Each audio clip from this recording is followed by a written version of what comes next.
আপনি দেখতেছেন না, সবকিছু থেকে আমরা তরুণ প্রজন্মকে সরিয়ে নিয়েছি। লাইলাতুল বারাত থেকে সরিয়ে নিয়েছি, মৌলুদ শরীফ থেকে সরিয়ে নিয়েছি, ইভেন তারাবির নামাজ থেকে সরিয়ে নিয়েছি। 8 রাকাত, 10 রাকাত, 14 রাকাত, 12 রাকাত বলে। বুঝতে পেরেছেন? আমরা তরুণ প্রজন্মকে কনফিউজ না করি। এটা ডিপ্রেশন মুক্তির জায়গা। এদেরকে মসজিদে আসতে দেন, এদেরকে মসজিদে আসতে দেন। শবে বরাত আমি আপনাদেরকে আল্লাহর ঘরে দাঁড়িয়ে বলতেছি, শবে বরাত যদি গুনাহ হয়, আপনারা সবাই আসবেন, আপনাদের গুনার বার আমি আল্লাহকে সাক্ষী রেখে বলতেছি আমি নেব। শবে বরাত পালন করলে যদি গুনাহ হয়, তো আমি বলতেছি আপনারা আসবেন, আল্লাহ তুমি সাক্ষী থাকো।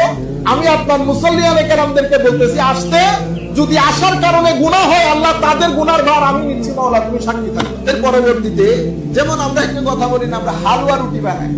হ্যাঁ, উই মেক হালুয়া রুটি অন দ্য নাইট অফ শবে বরাত।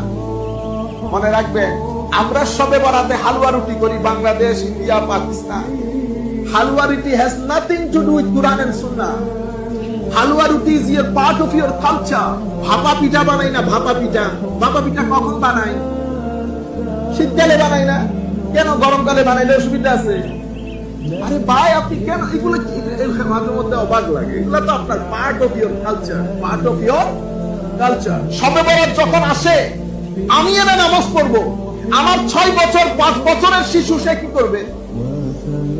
আপনি তাকে তৈরি কি, how you prepare him for Lailatul Barat, how you give him message that this is special night Lailatul Barat. That's why culture has very deep impact on our future generation.